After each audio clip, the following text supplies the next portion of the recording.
Hi అండి, అందరికీ నమస్కారం. Welcome to my YouTube channel Savuji Krish. అందరూ ఎలా ఉన్నారండి? మీరందరూ బాగుండాలని మనస్ఫూర్తిగా కోరుకుంటున్నానండి. ఎప్పటిలాగే ఈరోజు కూడా మంచి మంచి టిప్స్తో అయితే నేను ముందుకు వచ్చానండి. వీడియోని ఎక్కడా కూడా స్కిప్ చేయకుండా లాస్ట్ వరకు చూడండి. చాలా మంచి టిప్స్ అయితే ఉన్నాయండి ఈ వీడియోలో. ఫస్ట్ టిప్లోకి వెళ్దామండి. ఒక బౌల్లో అయితే కొంచెం వాటర్ అయితే తీసుకున్నానండి. ఆ వాటర్లో వచ్చేసరికి కొబ్బరి నూనె అయితే వేస్తున్నానండి. దీన్ని ఎలా యూస్ చేస్తామనంటే, మనకి డోర్స్ అనేవి ఉంటాయి కదండి. డోర్స్ అనేవి మనం క్లీన్ చేసుకోకపోతే డస్ట్ అనేది చాలా ఉంటుందండి. మనకైతే అది కనిపించదు కానీ చాలా డస్ట్ అనేది ఉంటుందండి. ఎప్పటికప్పుడు మనం క్లీన్ చేసుకుంటున్నామంటే డోర్స్ అనేవి మంచి షైనీగా అయితే ఉంటాయండి. మనం దీంట్లో వచ్చరికి ఆయిల్ అనేది వేసాం కాబట్టి డోర్స్ అనేవి షైనీగా ఉండడానికి ఆయిల్ అనేది చాలా బాగా అయితే యూజ్ అవుతుందండి. మనం డోర్స్ అయినా, మనకి దివాన్ ఉంటుంది కదండి, దివాన్ అయినా, కాట్ అయినా, డబల్ కాట్ అయినా సరేనండి, మనం డైరెక్ట్గా వాటర్ తోటి అయితే క్లీన్ చేయకూడదండి. అది పాడైపోతుంది వుడ్ అనేది. అందుకోసమనే నేనైతే దీనిలోకి అయితే ఆయిల్ అనేది వేసానండి. అది కూడా మనం క్లాత్ని కూడా బాగా గట్టిగా అయితే పిండేసుకోవాలండి. వాటర్ అనేది ఎక్కువగా లేకుండా ఈ విధంగా పిండేసుకొని మనం నీట్గా తుడిచాము అని అంటే చూస్తున్నారు కదండి ఎంత షైనీగా అయితే ఉందో. ఈ విధంగా మనకైతే మంచి షైనీగా అయితే తయారవుతుందండి. చాలా సింపుల్గా ఈజీగా అయితే మనమైతే క్లీన్ చేసుకోవచ్చండి. కాట్ చూస్తున్నారు కదండి, దివాన్ని కూడా ఈ విధంగానే నేను క్లీన్ చేస్తున్నానండి. అంతేకాకుండా మనకి డబల్ కాట్ ఉంటుంది కదా, డబల్ కాట్ని కూడానండి మనం నీట్గా క్లీన్ చేసుకున్నాము అని అంటే, ఎప్పుడైనా ఫంక్షన్స్ ఉంటాయి అప్పటికప్పుడు మనం పెద్ద ప్రాసెస్ పెట్టి క్లీన్ చేయాలంటే అంత టైం అనేది ఉండదు కదండి. ఇదైతే చాలా సింపుల్గా ఈజీగా అయితే ఒక్కసారి క్లీన్ చేసామనుకోండి డస్ట్ అంతా వచ్చేస్తుంది. కాబట్టి మనకైతే మంచి షైనీగా అయితే కనిపిస్తుందండి. తప్పకుండా అయితే ట్రై చేయండి. ఇప్పుడు వచ్చరికి నెక్స్ట్ టిప్లోకి వెళ్దామండి. నేను శారీ ఫోల్డింగ్ అనేది మనకి తక్కువ స్పేస్లో ఎలా ఫోల్డ్ చేసుకోవాలి అనేది చూపించబోతున్నానండి. అంతేకాకుండా మనం శారీ, బ్లౌజు, పెట్టికోట్ అనేది ఒకటే చోట పెట్టుకున్నాం అనుకోండి, ఏమైనా ఫంక్షన్స్ ఉన్నప్పుడు ఏమైనా శారీ కట్టుకోవాలని అనుకుంటే అప్పుడు వెతుక్కుంటామంటే మనం బ్లౌజ్ ఎక్కడుంది, పెట్టికోట్ ఎక్కడుందని అప్పుడు వెతుక్కోవాల్సి వస్తుంది కదండి. అలా వెతుక్కోవాల్సిన పని లేకుండా మనం సింపుల్గా ఈజీగా శారీని, బ్లౌజ్ని, పెట్టికోట్ని ఒకటే చోట ఎలా పెట్టుకోవాలి, ఎలా ఫోల్డ్ చేసుకోవాలి అనేది అయితే నేను సింపుల్గా అయితే చూపిస్తున్నానండి. ఈ విధంగా ఫోల్డ్ చేసి పెట్టుకున్నారనంటే మనం ముందుగా వెతుక్కునే ప్రాబ్లం అనేది ఉండదండి. ఎప్పుడు చూసినా సరేనండి, ఏమైనా కావాలి అని అంటే శారీస్ గురించి పెట్టికోట్ అయితే కనపడదండి. మనకి మ్యాచింగ్ పెట్టికోట్ కావాలంటే వెతుక్కోవాల్సి వస్తుంది కదండి. ఈ విధంగా పెట్టుకున్నారంటే వెతుక్కోవాల్సిన ప్రాబ్లం లేకుండా మనం ఎప్పటికైనా జర్నీలకు తీసుకుపోవాలన్నానండి డైరెక్ట్గా ఇలా పెట్టేసుకోవచ్చండి. మనం వెతుక్కోవాల్సిన పనే లేదండి.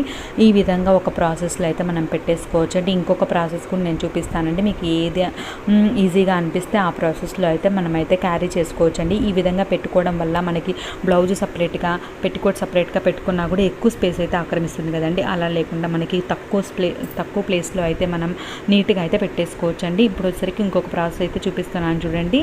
ఈ విధంగా శారీలో వచ్చేసరికి మనం పెట్టికోట్ అనేది పెట్టేసుకోవాలండి. పెట్టేసుకున్న తర్వాత బ్లౌజ్ అనేది చూస్తున్నారు కదండి.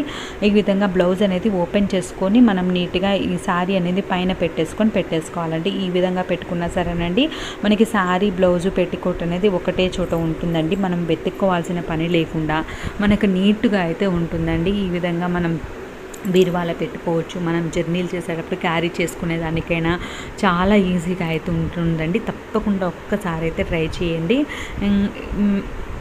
చూస్తున్నారు కదండి, ఈ విధంగా ఫోల్డ్ చేసేసుకొని మనం పెట్టుకున్నామంటే చూస్తున్నారు కదండి ఎంత నీట్గా ఉందో. ఈ విధంగా నీట్గా అయితే మనం ఒకటే చోట అయితే మనం అరేంజ్ చేసుకున్నాము అని అంటే మనం వెతుక్కోవాల్సిన ప్రాబ్లం లేకుండా నీట్గా అయితే ఉంటుందండి. తప్పకుండా అయితే ట్రై చేయండి. అదొక చిన్న రిక్వెస్ట్ అండి. వీడియోని ఇప్పటివరకు లైక్ చేయండి. వాళ్ళు ఎవరైనా ఉంటే తప్పకుండా లైక్ చేయండి. మీ ఫ్రెండ్స్కి, ఫ్యామిలీ మెంబర్స్కి షేర్ చేయడం మాత్రం మర్చిపోవద్దండి. మీరు చేసే ఒక్క లైక్ నాకైతే మంచి సపోర్ట్ని అయితే ఇస్తుందండి. తప్పకుండా లైక్ చేయండి మీకు ఈ వీడియో నచ్చినట్లయితే.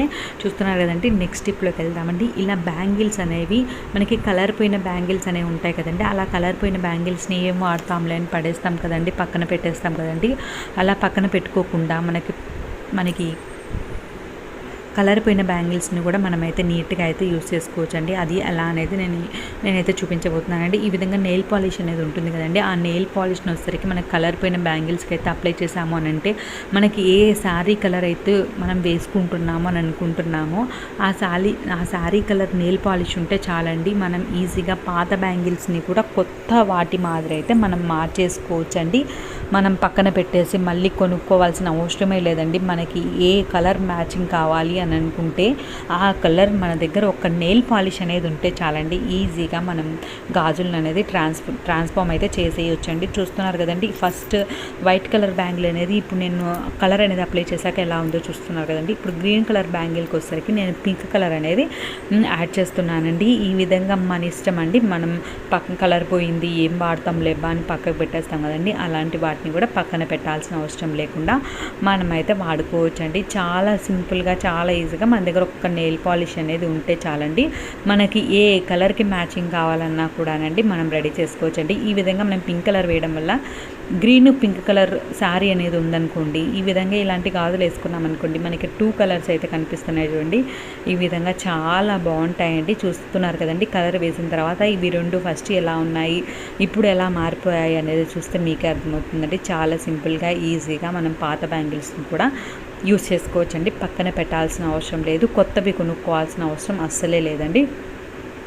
తప్పకుండా అయితే ట్రై చేయండి. ఇప్పుడు వచ్చరికి నెక్స్ట్ స్టెప్లోకి వెళ్దామండి. ఇప్పుడు మిక్సీ జార్లు అనేవి ఉంటాయి కదండి, మిక్సీ జార్లు అనేది మనం ఏమంటే అవి వేస్తుంటామంటే ఒక్కొక్కసారి ఆనియన్స్ అనేవి వేస్తాం. ఆనియన్స్ వేసినప్పుడు మిక్సీ జార్ అంతా ఆనియన్ స్మెల్ వస్తుంది. అంతేకాకుండా మనం వెల్లుల్లి ఉంటుంది కదండి, ఆ వెల్లుల్లి వేసినప్పుడు కూడా మిక్సీ జార్ అనేది వెల్లుల్లి స్మెల్ అంతా వచ్చేస్తుంది కదండి. అలాంటప్పుడు మనం వేరేవి ఏమైనా వేయాలంటే మనకి స్మెల్ అనేది వస్తుందండి. అలా లేకుండా ఉండాలి అంటే మిక్సీ జార్లో వచ్చేసరికి న్యూస్ పేపర్ అనేది ఉంటుంది కదండి, ఆ న్యూస్ పేపర్ని వచ్చేసరికి కట్ చేసుకొని వేసుకోవాలండి. ఈ విధంగా మనం కట్ చేసుకొని న్యూస్ పేపర్ వేసుకొని కొంచెం వాటర్ అనేది వేసుకొని తిప్పామనంటే ఆ స్మెల్ అంతా న్యూస్ పేపర్లకు అయితే పట్టేస్తుందండి. మనకి స్మెల్ అనేది లేకుండా మిక్సీ జార్ అనేది నీట్గా ఉంటుందండి. మనం నీట్గా అయితే క్లీన్ చేసుకున్నట్టు మనకి స్మెల్ అనేది లేకుండా చాలా బాగుంటుందండి. ఒక్కసారి అయితే నేను మీకు చూపిస్తాను చూడండి. ఈ విధంగా న్యూస్ పేపర్ అనేది వేసేసుకున్న తర్వాత, పేపర్స్ వేసుకున్న తర్వాత కొంచెం వాటర్ అనేది వేసుకోవాలండి. వేసుకున్న తర్వాత మనం ఒక్కసారి మిక్సీ అనేది ఒక్కసారి అలా తిప్పేసాము అని అంటే ఆ స్మెల్ అంతా అయితే న్యూస్ పేపర్కి అయితే పట్టేస్తుందండి. మనకి స్మెల్ అనేది లేకుండా ఒక్కసారి అయితే మనం లిక్విడ్ అనేది వేసేసుకొని క్లీన్ చేసుకున్నాము అని అంటే జార్ అయితే నీట్గా అయితే క్లీన్ అవుతుందండి. ఒక్కసారి అయితే తప్పకుండా అయితే ట్రై చేయండి. మసాలాలు అలా వేసుకున్నప్పుడు మిక్సీ జార్ అనేది మసాలా స్మెల్ అంతా వచ్చేస్తుందండి. అలాంటప్పుడు కూడా ఈ టిప్ అయితే చాలా బాగా యూజ్ అవుతుందండి. తప్పకుండా ఒక్కసారి అయితే ట్రై చేయండి. ఇప్పుడు వచ్చరికి నెక్స్ట్ టిప్లోకి వెళ్దామండి. సిలిండర్ అనేది మనం పెడతాం కదండి, ఆ పెట్టిన చోట చిలుము మాదిరి పట్టేసి రౌండ్గా అయితే అట్లానే ఉండిపోతుందండి. అది మనం ఎంత క్లీన్ చేసినా కూడా పోదండి.